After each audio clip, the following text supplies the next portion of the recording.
Hi ಎಲ್ರಿಗೂ ನಮಸ್ಕಾರ. ನನ್ನ ರೂಟೀನ್ ಇವತ್ತು ಈ ಥರ ಇತ್ತು. ನನಗೇನೋ ಆಫೀಸ್ಗೆ ಹೋಗೋದು ಬೇಡ ಅನ್ನಿಸ್ತು ಅತ್ತೆ ಬಂದಿದ್ದರಿಂದ. ಸರಿ ಆಯಿತು ಅಂದ್ಬಿಟ್ಟು ಎದ್ದು ಡ್ರೈ ಫ್ರೂಟ್ಸ್ ತಿಂದು ಅದಾದಮೇಲೆ ಅತ್ತೆ ತಿಂಡಿ ಮಾಡಿದ್ರು, ನಾನು ಚಟ್ನಿ ರುಬ್ಬಿಕೊಟ್ಟೆ.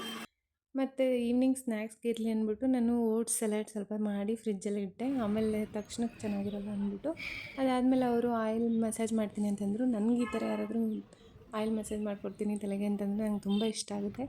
ಸೊ ಹೆಂಗೋ ಅತ್ತೆ ಬಂದಾಗೆಲ್ಲ ಅದೇ ಕೆಲಸ ನಮ್ಮದು. ಅದಕ್ಕೆ ರಜಾನೂ ತೊಗೊಂಬಿಟ್ಟಿದ್ದೆ. ಆಯಿಲ್ ಮಸಾಜ್ ಮಾಡಿದ್ರು. ಅದಾದಮೇಲೆ ನಿದ್ದೆ ಊಟ ಎಲ್ಲ ಆದಮೇಲೆ ಹೋಗಿ ಫ್ರೂಟ್ಸ್ ಎಲ್ಲ ತೊಗೊಂಬಂದು ಸ್ವಲ್ಪ. ಅದಾದಮೇಲೆ ಒಂದು ಆರೆಂಜ್ ಎಲ್ಲ ತಿಂದ್ಬಿಟ್ಟು ಮಾರ್ನಿಂಗ್ ಮಾಡಿಟ್ಟಿದ್ದು ಸಲಾಡ್ನ ತಿನ್ನೋಣ ಅಂತ ಫ್ರಿಜ್ಜಿಂದ ಆಚೆ ಇಟ್ಟೆ ಸ್ವಲ್ಪ ಟೈಮು. ಅಷ್ಟರಲ್ಲಿ ಅತ್ತೆ ಹೋಗಿ ಹೂವೆಲ್ಲ ತಂದಿದ್ರು ಪೂಜೆಗೆ ಅಂತ. ಅವರು ಪೂಜೆಗೆ ರೆಡಿ ಮಾಡ್ಕೋತಿದ್ರು. ಅದಕ್ಕೆ ನಾನೇ ಅಡುಗೆ ಮಾಡ್ತೀನಿ ಅಂತ ಅಂದೆ. ಫಸ್ಟ್ ನೀನು ಸ್ನ್ಯಾಕ್ಸ್ ತಿಂದ್ಬಿಟ್ಟು ಆಮೇಲೆ ಮಾಡ್ಕೊ ಅಂತ ಅಂದರು ಅಡುಗೆ ಅಂತ. ಸರಿ ಆಯಿತು ಅಂದ್ಬಿಟ್ಟು ನಾನು ಇದನ್ನು ತಿಂದ್ಬಿಟ್ಟು ಈಗ ಅಡುಗೆ ಕೆಲಸ ಶುರು ಮಾಡ್ತೀನಿ. ಓಕೆ ಬಾಯ್.